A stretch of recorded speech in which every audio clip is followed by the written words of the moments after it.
Have you ever filed a VA claim thinking, there's no way they can deny this? Because you lived it. You know what happened. You know how it affected you. And then that decision letter comes back. Denied. That's exactly what happened to me when I filed for PTSD. And what made it so frustrating was this. It wasn't denied because I didn't experience something traumatic. It wasn't denied because nothing happened. It wasn't denied because I didn't understand to properly document and explain the claim. And looking back now, I can honestly say I filed it the wrong way. What's going on, everyone? Eric the Bearded Vet here.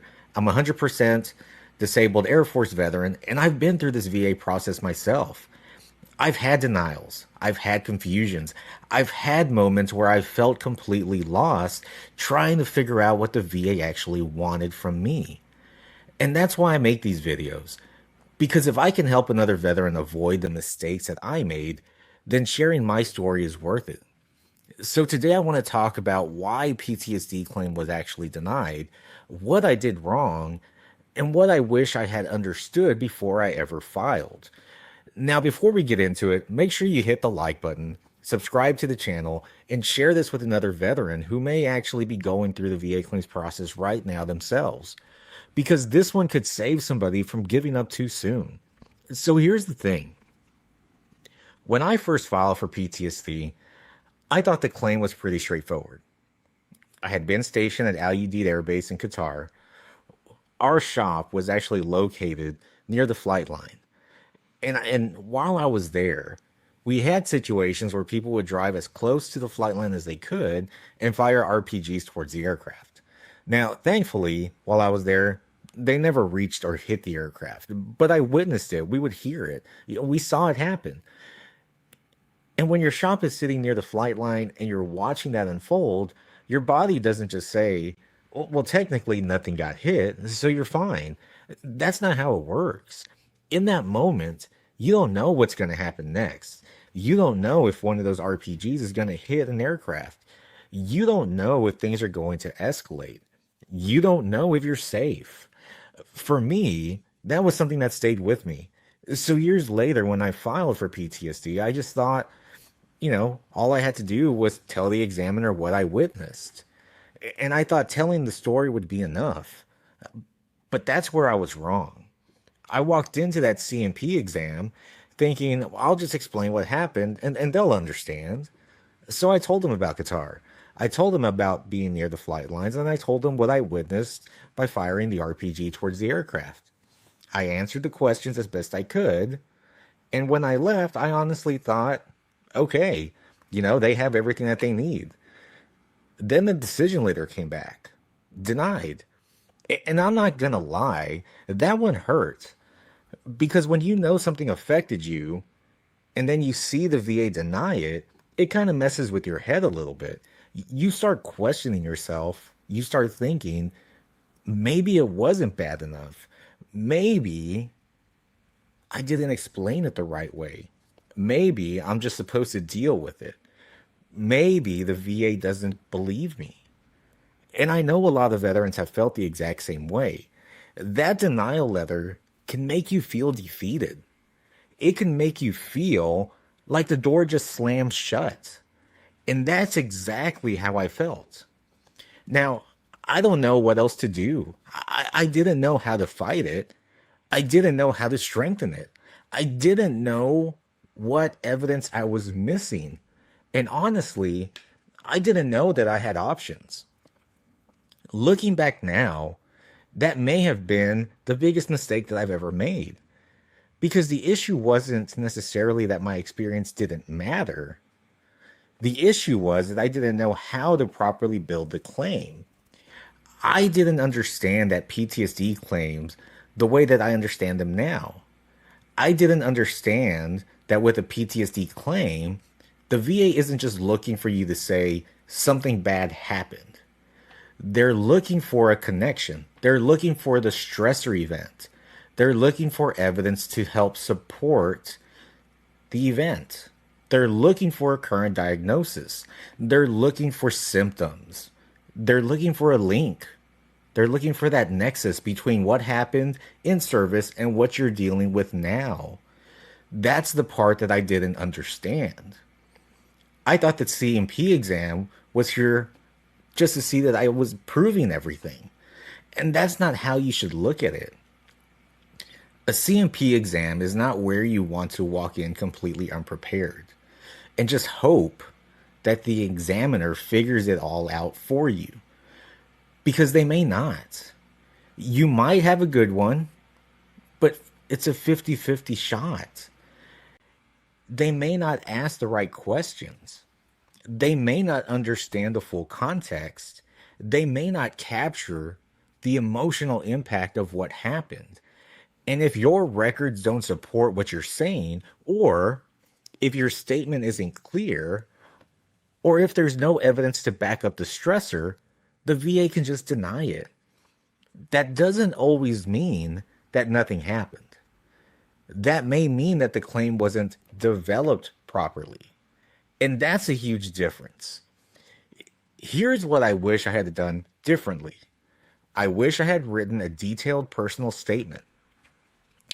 Not just, I saw RPGs fired near the flight line, but something that explained the full picture.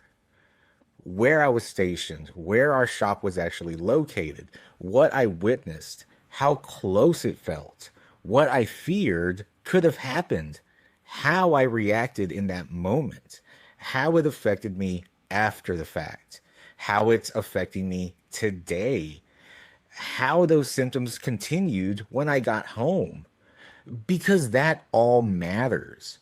See, a PTSD claim isn't just about naming an event. It's about explaining the impact. And if you feared for your life, feared serious injury, or believed you were in danger that needs to be clearly explained, don't just assume that the VA is going to connect the dots for you, because many times they won't. I also wish I had looked for supporting evidence. Now, that could have been different depending on the veteran and the situation.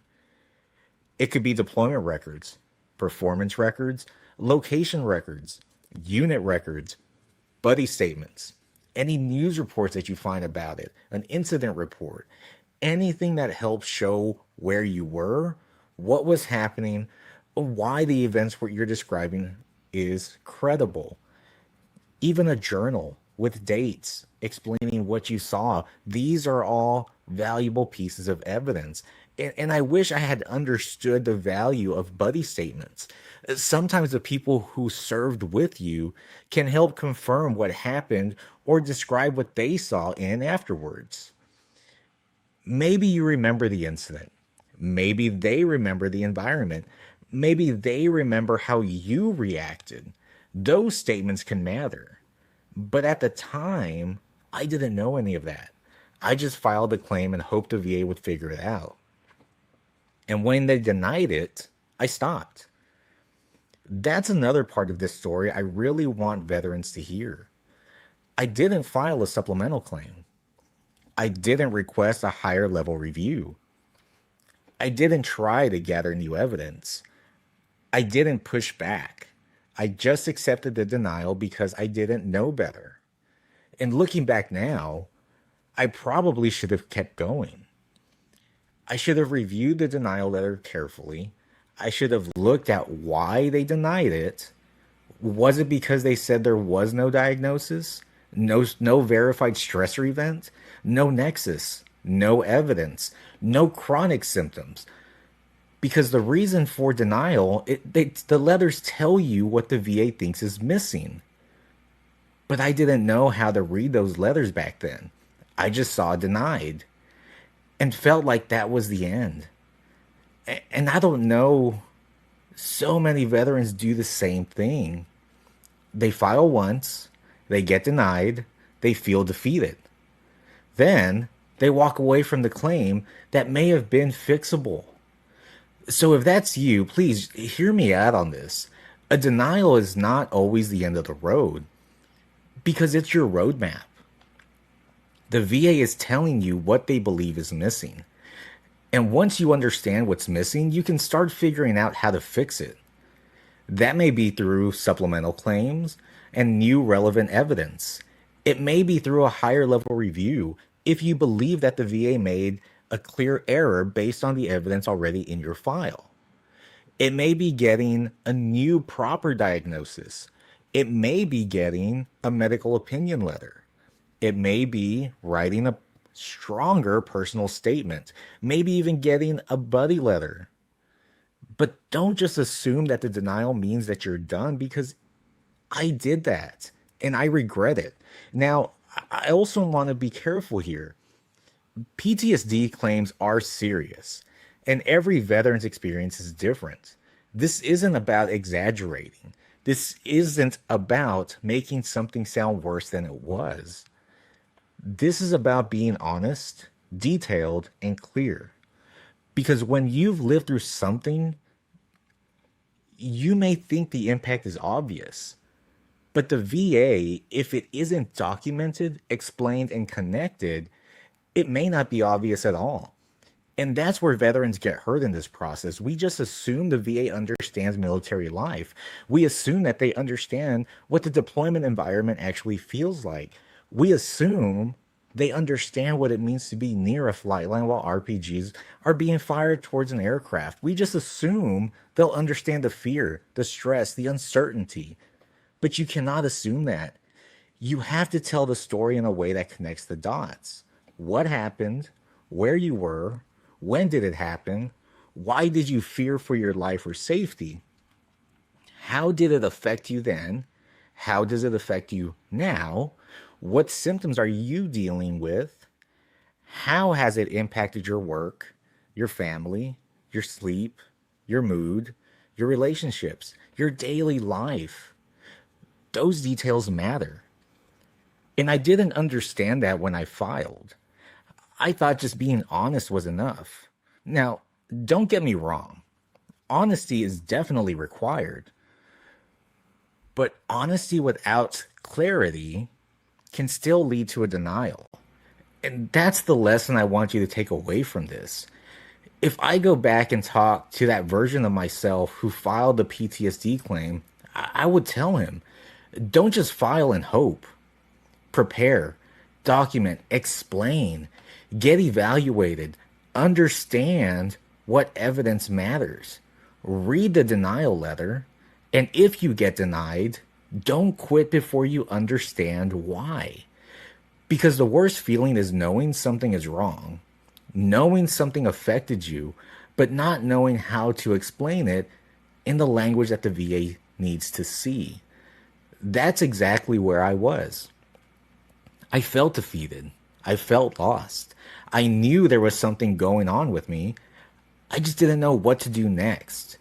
And the lack of knowledge cost me time. So if you're watching this and you're getting ready to file a PTSD claim, learn from my mistakes. Don't walk into it unprepared. Don't just assume that the examiner will figure everything out. Don't assume one sentence in your claim will tell the full story. Don't assume a denial means your experience didn't matter. Your experience and situation matters. But in the VA process, your evidence matters too. And the way that you document that experience can make a major... So here's my challenge for you. If you've been denied for PTSD or any mental health claim, go back and read that denial letter. Don't just look at the word denied. Look at the reason. What did they say was missing? A diagnosis? A stressor? The nexus? Evidence? Or maybe symptoms? That reason is where you start. And if you're still within your appeal window, don't let that time pass without understanding your options. Because I did. And I don't want you making the same mistakes. Now, I want to hear from you.